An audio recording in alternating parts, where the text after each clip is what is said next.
Well, President Trump still very much focused on the numbers that he was talking about in the briefing 24 hours ago that show that as many as 240,000 Americans could die of coronavirus in the best case scenario. And that requires Americans all over the country to embrace the safe distancing guidelines that he has put into force.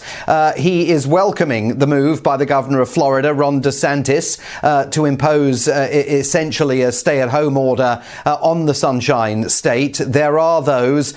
within the Florida legislature and also Florida public health officials who are very critical of the fact that it has taken Governor DeSantis, a close political ally of President Trump, so long to decide to impose that stay-at-home order. But that is redolent of the fact that even some of the last few states that have not imposed stringent lockdowns on citizens are now taking that idea very seriously. The briefing today, though, was also dominated by the president being flanked by his Attorney General, William Barr, and also by top military officials, including Defense Secretary Mark Esper, because he wanted to put the focus on the fact that even while the United States is battling coronavirus and COVID-19,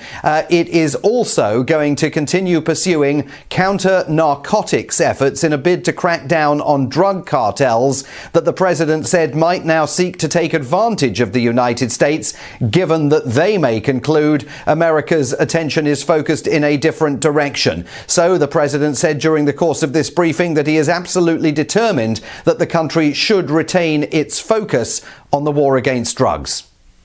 As governments and nations focus on the coronavirus,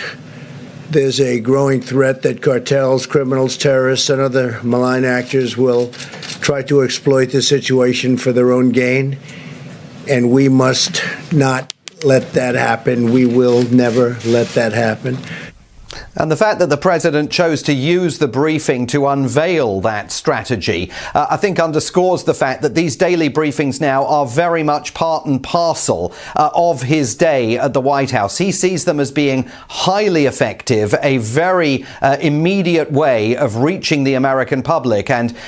given that that White House briefing room for so many months went unused, it looks as though it's going to be used on a daily basis for as far as we can see into the future.